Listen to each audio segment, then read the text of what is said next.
സ്നേഹമാണ് സൂഫിസം. മതം വെടിയുക, മനുഷ്യനെ സ്നേഹിക്കുക. ദേശീയ ഗവൺമെൻറ് കീഴിൽ അവരെ പിൻപറ്റിക്കൊണ്ടാണ് സൂഫി ഇസ്ലാമിക് ബോർഡ് പ്രവർത്തിച്ചുകൊണ്ടിരിക്കുന്നത്. എന്താണ് ഭാരതം? ഭാരതത്തിൻ്റെ ആ പൈതൃകം നിലനിർത്തിക്കൊണ്ടുള്ള എല്ലാ മതസ്ഥരെയും ഉൾപ്പെടുത്തിക്കൊണ്ട് സഞ്ചരിക്കുക എന്നുള്ളതാണ് ഞങ്ങളുടെ ലക്ഷ്യം. ഇപ്പം എന്താണ് സൂഫിസം എന്ന് എല്ലാവർക്കും മനസ്സിലായില്ലേ? ഇനി സൂഫിസം എന്താണ് എന്ന് ചോദിച്ച് ആരും വരേണ്ടതില്ല. മതം വെടിയുക എന്നാണ് പറഞ്ഞത്. എന്നാലോചിച്ച് നോക്ക്. പിന്നെ എന്തിനാണ് ഇസ്ലാമിൻ്റെ പേര് പറഞ്ഞത് എന്ന് മനസ്സിലാകുന്നില്ല. അത് ആളെ പറ്റിക്കാൻ വേണ്ടിയായിരിക്കും, ജനങ്ങളെ വഞ്ചിക്കാൻ വേണ്ടിയായിരിക്കും, ഇല്ലേ? പിന്നെ ഇതിൽ പറയുന്ന മറ്റൊരു കാര്യം എന്താണെന്ന് വെച്ചാൽ സൂഫിസത്തിൽ എല്ലാം അനുവദനീയമാണ്, ഹറാമും ഹലാലും ഒന്നുമില്ല, ഇഷ്ടമുള്ളത് ചെയ്യാം എന്നാണ്. പിന്നെ ഇയാൾ പറഞ്ഞ ഏറ്റവും വലിയൊരു കോമഡി ആയിട്ട് എനിക്ക് തോന്നിയത് സ്നേഹമാണ് സൂഫിസം എന്നാണ്.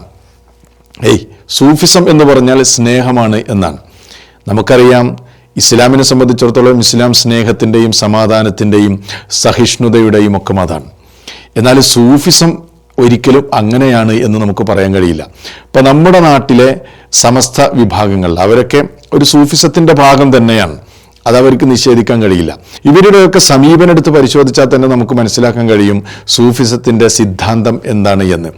ഇവരുടെ ആശയ ആദർശങ്ങൾ അംഗീകരിക്കാത്തവരോടുള്ള ഇവരുടെ സമീപനം എന്താണ്? അവരോട് ചിരിക്കാൻ പാടില്ല, മിണ്ടാൻ പാടില്ല, സലാം പറയാൻ പാടില്ല, അവരറുത്തത് തിന്നാൻ പാടില്ല.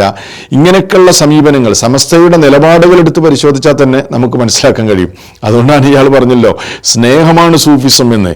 അത് കേട്ടപ്പോൾ എനിക്ക് കോമഡിയായിട്ട് തന്നെയാണ് തോന്നിയത്. മാത്രമല്ല, അപ്പോൾ ഈ CM മടവൂരുണ്ടല്ലോ, ഇവർ വലിയൊരു സംഭവമായിട്ട് അവതരിപ്പിക്കുന്ന CM മടവൂർ, ഈ CM മടവൂർ തന്നെ സൂഫിസത്തിന്റെ ഭാഗമായിരുന്നു. ബസ്സിൽ കയറിയപ്പോൾ അമുസ്ലിമാണ് ബസ് ഓടിക്കുന്നത്, ഡ്രൈവർ അമുസ്ലിമായതിന്റെ പേരിൽ ഇറങ്ങി ഓടിയ ആളാണ് ആര്? CM മടവൂര്. അപ്പൊ എന്നിട്ടാണ് പറയുന്നത് സൂഫിസം എന്ന് പറഞ്ഞാൽ സ്നേഹമാണ് എന്ന്. ഇനി ഇതേ ടീം തന്നെയാണ് കൊണ്ടോട്ടി നേർച്ച പുനരാരംഭിച്ചതും. 14 വർഷമായിട്ട് കൊണ്ടോട്ടി നേർച്ച മുടങ്ങി നിൽക്കുകയാണല്ലോ. അപ്പൊ ഇതിനു വേണ്ടി നമ്മളെല്ലാവരും ആവനമാത്രം നമ്മൾ എന്ത് ചെയ്തിട്ടുണ്ട്? മധ്യസ്ഥമായിട്ടും കാര്യങ്ങളായിട്ടും മുന്നോട്ട് ഞങ്ങൾ നീങ്ങിയിട്ടുണ്ട്. അപ്പോൾ മനസ്സിലായില്ലേ? അപ്പോൾ ഇനി കൂടുതൽ വിശദീകരണങ്ങളൊന്നും ആവശ്യമില്ലാതെ തന്നെ എല്ലാവർക്കും മനസ്സിലായിട്ടുണ്ടാവും സൂഫിസം എന്താണ് എന്നും അള്ളാന്റെ ദീനിനോട് അതിന് എത്രമാത്രം ബന്ധമുണ്ട് എന്ന കാര്യവും.